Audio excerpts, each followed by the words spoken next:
Let's go back to 1994 and restore one of the most iconic Warhammer vehicle kits ever conceived.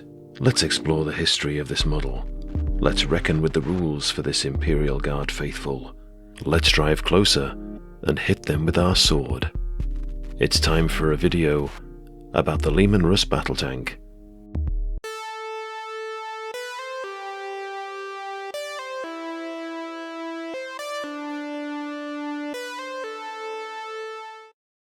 The Leman Russ Battle Tank and I go way back. When I was a young lad in 1995, I asked Father Christmas to deliver me some Warhammer. I felt I had been ever such a good boy that year, and this was confirmed when I received a mighty haul of miniatures. The Warhammer 40k 2nd edition starter set, some metal Space Marines, and strangely, the Leman Russ Battle Tank. Now I didn't have an Imperial Guard collection, but Space Marines, which my juvenile hands attempted to paint as Blood Angels. So a Leman Russ wasn't exactly the most fitting choice. But remember, in old versions of Warhammer 40 Grand, armies could take allies. For me, this was Space Marines supported by an Imperial Guard tank. That was the only justification I needed. But rather than paint my tank in the standard camouflage pattern, I decided to paint it red with yellow flames. It was a mess, and I wish I still had images to show you. It looked more suited to service in an Orc war, which is exactly where it went for over a decade, where it was on loan to my friend's brother, where he used it in his Orc army. But eventually, it found its way back to me, and this is it repainted for a Cajun army. Being apart from me for 10 years, it evaded my purge of all my childhood models. Therefore, this is the only surviving model from my original collection. This humble model is about 30 years old. That is, except the tank commander popping out the hatch. He's from a newer edition, and was added at the point I was doing some restoration work on it, about 5 years ago.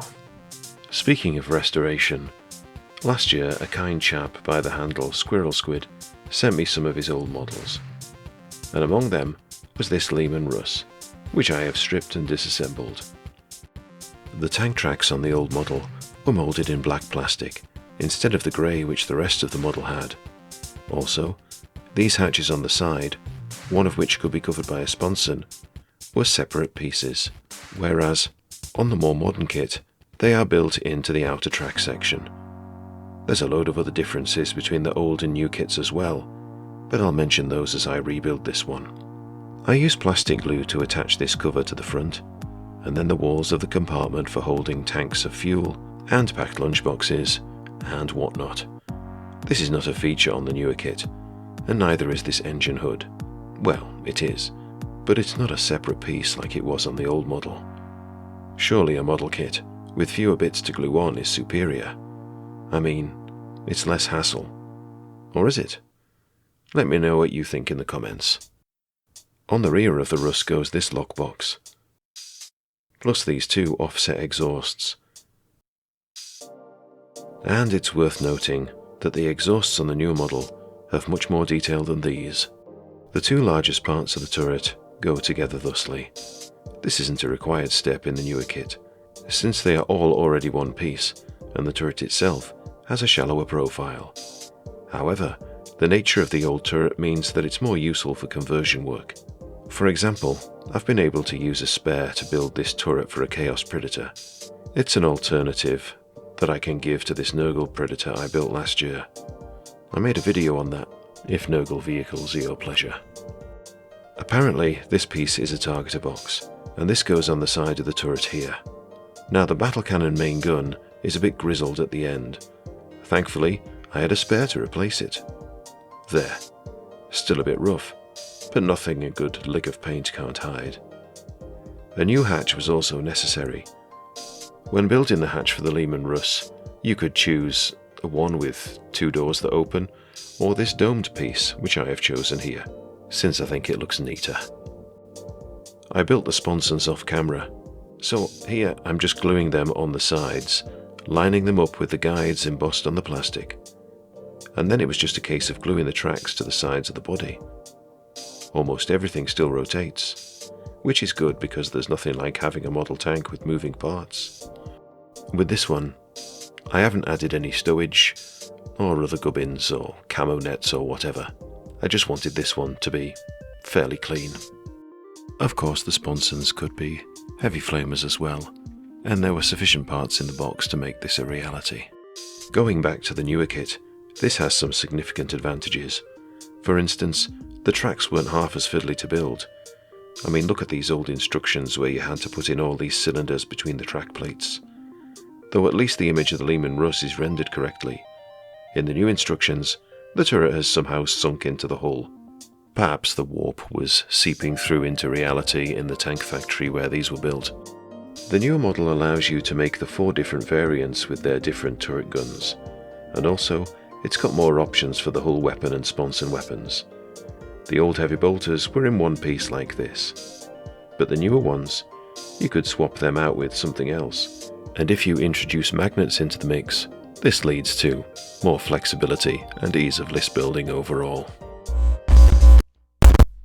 The first Leman Russ kit for Warhammer 40k was released in October 1994, though it was White Dwarf issue 177 from the September, which heralded the arrival of this specimen of Imperial armour. At the time of release, the Leman Russ kit sold for £14.99. It was a fully plastic kit, but the potential to add a hunter-killer missile, stormbolter, and auto-launcher.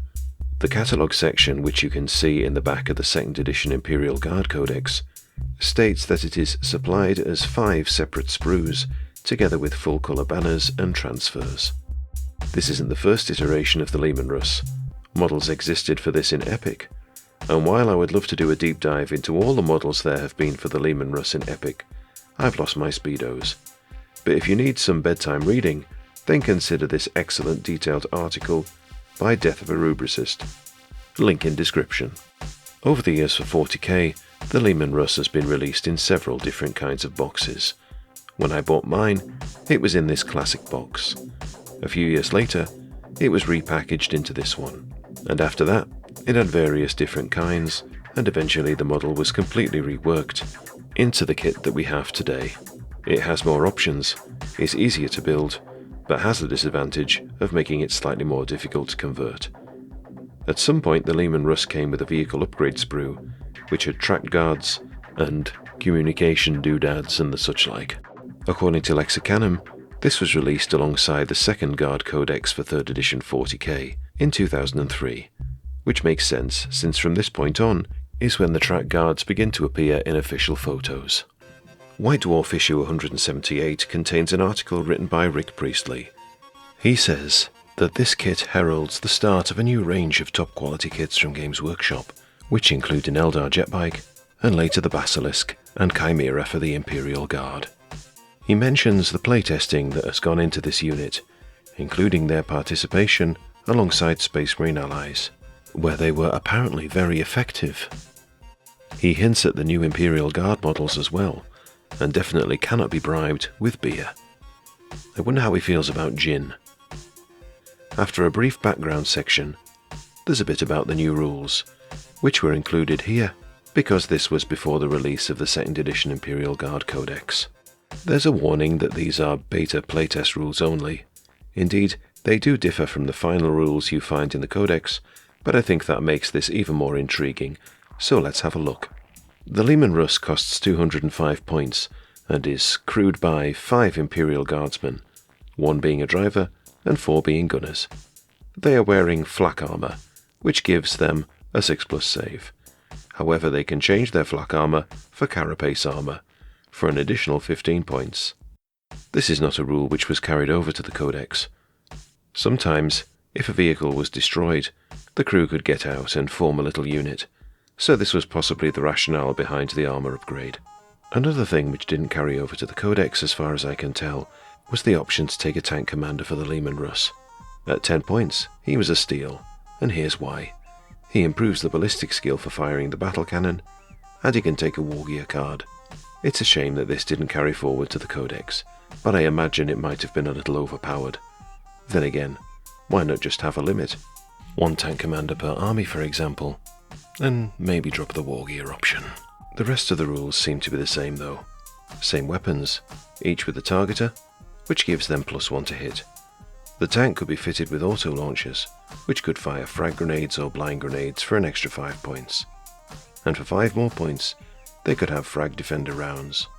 These fire straight up and detonate a cloud of shrapnel above the vehicle. In rules terms, they are used to fire at the beginning of hand-to-hand combat against any blighters, perhaps trying to pop a crack in the tailpipe. Models in base contact take strength 4 hits with a -1 save modifier, so they're a bit like Mandy blasters but for tanks.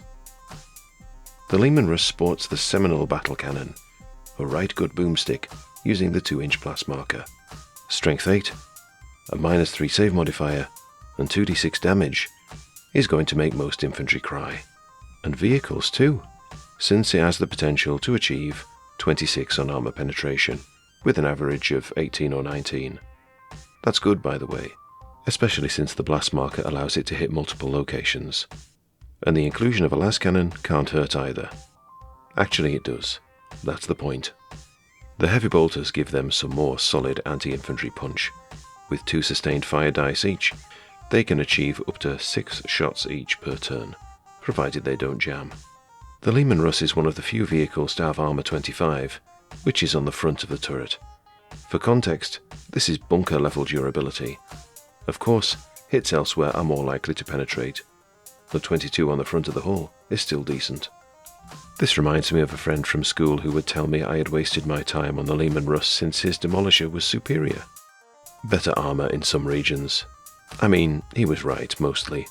It had a shorter range, but packed a massive punch, a bit like Lord Nelson's ships at the Battle of Trafalgar. Anyway, I digress. Suffice it to say, my friend gave up on Warhammer a year later. He got into drums instead. Well, not into the actual drum, he was into drumming. You know what I mean. One interesting side note, if your army was Imperial Guard, Imperial Agents, or Gene Stealer cults, the Leman Russ was mentioned in the Black Codex, which came with the 2nd edition 40k starter set. However, since there was no datafax until October 1994, there was a slight delay in being able to implement this. The datafax was also available in that missions book, along with the aforementioned rules from White Dwarf 178. In 2nd edition 40k, the Imperial Guard army list was built around this battle line backbone. In short, one command squad was supported by up to 3 regimental units. For instance, infantry squads or heavy weapon squads. For each regimental squad, an additional unit could be taken, which could include tanks, artillery, and sentinel squadrons. In 3rd edition 40k, Leman Russes were a heavy support choice, and cost 140 points, plus whatever weapons you equipped it with. The hull weapon could now be either a las cannon for 15 points, or a heavy bolter for 5 points. Unlike 2nd edition, taking sponsons was optional. They could be a pair of heavy bolters, or a pair of heavy flamers, and this difference of sponsons or not highlights a difference between 2nd and 3rd edition, or rather, all the editions that succeeded 3rd up to 7th. In 2nd, there was no option to not take the sponsons, and it made sense to have all 4 weapons because every weapon could fire every turn as long as it had a target. In 3rd edition, vehicles typically can only fire all their weapons if they don't move. If they move up to 6 inches, they can fire only 1 weapon, and if they move more than 6 inches, then they can't fire any weapons. There are some exceptions to this, notably fast vehicles and walkers. But why is this relevant to Leman Russes? Well, we know they are armed with a battle cannon, and in 3rd edition, a battle cannon counts as an ordnance weapon. These are so large that if an ordnance weapon is fired in a turn, the vehicle can do nothing else. It can't move, and it can't fire any of its other weapons. The example given is actually for the Leman Russ, which clarifies that if the battle cannon is fired, then the heavy bolters and las cannon cannot be. This begs the question, what's the point in taking any sponsons then? Surely you'd want to fire the battle cannon every turn if you could. Redundant sponsons would be using valuable points. Maybe you could just move 6 inches to reposition for the next turn, and then you'd be able to shoot the las cannon or one of the sponsons. Maybe you need the extra weapons just in case one of them is destroyed. But is that really the best way to spend your points? These are the things you have to think about when including Leman Russes in your list. I think overall this was an issue in editions after 3rd as well. If that was something that you wrestled with when building your lists, then do let me know your thoughts. Now, bear with me while I paint this tank. I'm not necessarily going to do it in a logical order, but mostly, it made sense in my head at the time. And before you Talan folks start sand chafing too hard, no, it won't be a desert camo. Instead, I'm going for a kind of urban camouflage, so blue and grey mainly. However, there's going to be a red and yellow stripe pattern at the front of the track pieces and turret, that is.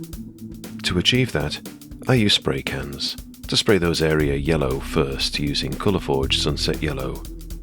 Using some tape, I begin masking off the area around this, such that it would give a yellow, red, yellow pattern.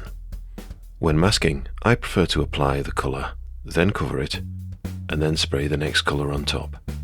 This colour is Colourforge Sanguine Red, which is apparently colour matched to Mephiston Red.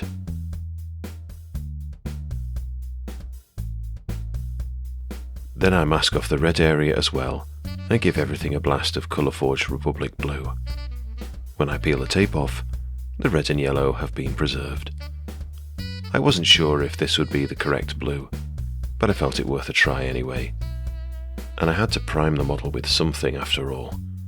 I decided this wasn't quite a dark enough blue, so I gave everything a coat of AK Oxford, a dark blue shade. I applied this with a large brush, ensuring every armour panel was truly Oxford.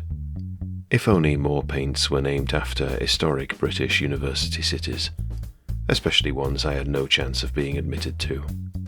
The next stage was to establish the camo pattern.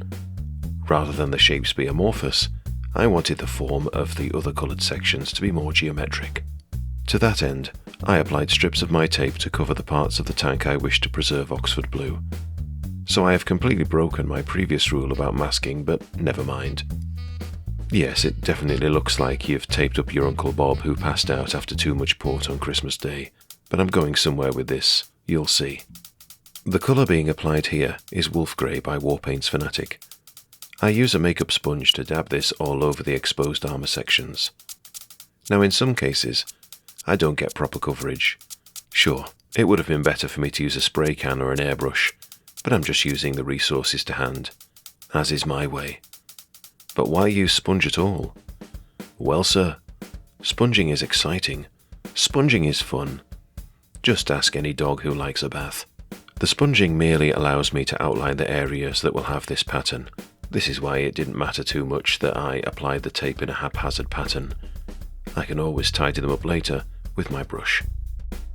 When that's dry, I can do some satisfying peeling like this. Oh yes. It's like peeling some kind of geometric fruit. To reveal the sweet innards. And I admit the paintwork is not looking great, but it's a start which I can improve on. What I need to do next is to use Oxford to clean up the blue areas, straightening some edges and clearing away some errant grey, whether that be on the body or on the turret. And when that's done, it's the same procedure but with Wolf Grey. The objective here was to make the grey less patchy. As I said before, the sponging was to block in the rough areas of the camo. This stage is tidying up, painting Wolf Grey on a tank that shares a name with a space wolf. I'd say that ticks a box right there. Here's how the tank looks at this stage, and I've peeled off the masking tape from the turret so you can see the yellow and red as well. And here's what it looks like on the side of the hull. According to the codex from this edition, stripes are used to denote the tank company markings. Time to get some paint on the tracks. Citadel Black Legion contrast paint is the base colour which I applied carefully all over the tracks. The intrinsic flow possessed by contrast paints makes them ideal for painting tracks with their details and crevices. Of course, thinned black acrylic would also work, but I'm using the contrast paint for convenience. For the same reason, I put this on the heavy bolters and las cannon too. And more importantly, I like using the contrast paint for lining some of the recesses, using downward strokes where possible to maximize control. I've tried using thin acrylic pens, washes, and oil washes. However, this is the method that gives me, personally, the results I want. I'm not saying don't try the other hacks and techniques. After all, I find experimentation a wonderful part of the hobby. I wouldn't say you need to line every panel, just the ones that may catch the eye. I find it looks pleasing to paint the inside section of this lip as well, at the front of the hull.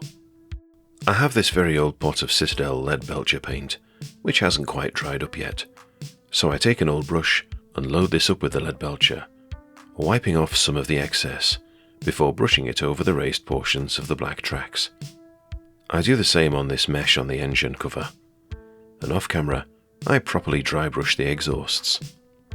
And for no good reason, I choose to paint this on the muzzle of the battle cannon as well. This detail gets the lead belcher too, as well as these sections on the other weapons.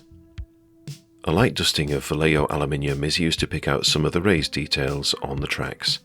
Usually I paint my tracks brown and muddy, with only a little bit of metallic showing.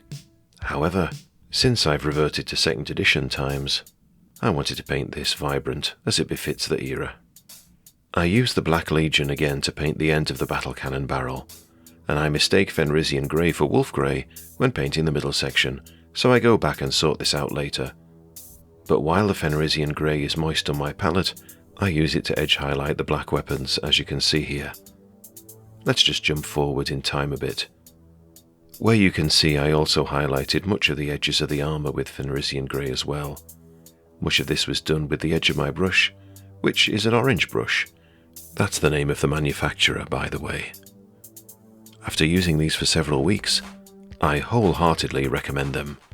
They've taken a lot of punishment, and still the tips remain sharp. Let's return to the point before I apply the decals. I chop a few off the sheet, but before I apply them, I use gloss varnish on all the surfaces, where each of the decals will go. I moisten these on a bed of damp kitchen towel, apply some micro set to the surface, and then position the decal in place with my brush. While those are setting, I use Runelord Brass by Citadel on a few Imperial symbols here and there, such as this one on the turret and this one on the box at the back. When that's dry, I shade them with Agrax Earthshade. Some more gloss varnish is applied over the decals, just because I like to take no risks with losing them after going to such lengths to apply them. Around the red and yellow sections, I use Citadel Reichland Flesh Shade to shade the rivets. Then while that's drying, I use a stiff bristle craft brush to stipple on some of the blue or grey over the decals. The reason for this is because it makes them look like some of the decal has worn away and gives the illusion they were part of the paint job, and some of this paint has chipped off. I repeat this process on the yellow part of the turret, where there are a couple more decals. In the past, I've painted my tanks with a lot more weathering, but this one, I wanted to look clean. So I guess this is the only part of weathering I'm doing here. I'm saying this B is the squadron code, while the number 1 means vehicle 1. I wanted to add a bit more colour to the last cannon, so I base coated these ridges with Citadel Corn Red, and then I went over the raised parts with Citadel Evil Sun Scarlet. And that, my friends, is the Leman Russ Battle Tank done. An iconic Imperial Guard unit, probably a key hallmark of 40k. So iconic that a certain Space Marine Primarch named himself after this vehicle. Or was it the other way around? Anyway, clearly I have a certain preference of regiment, and while I have a squad of infantry to go with these, which I will paint at some point, their rarity means I probably won't amass a full army of these, but I can live in hope. I've never painted a blue camouflage scheme before, so this process was a period of discovery for me, which is exactly as I like it. It keeps the hobby fresh. I think I'd like to paint some more vehicles in this scheme as well. I have a Griffin mortar sitting in my pile of potential, and a Sentinel somewhere, kindly donated by a lovely chap called Jonathan. I also have this new Leman Russ kit on the sidelines, but I have an extensive conversion project lined up for that.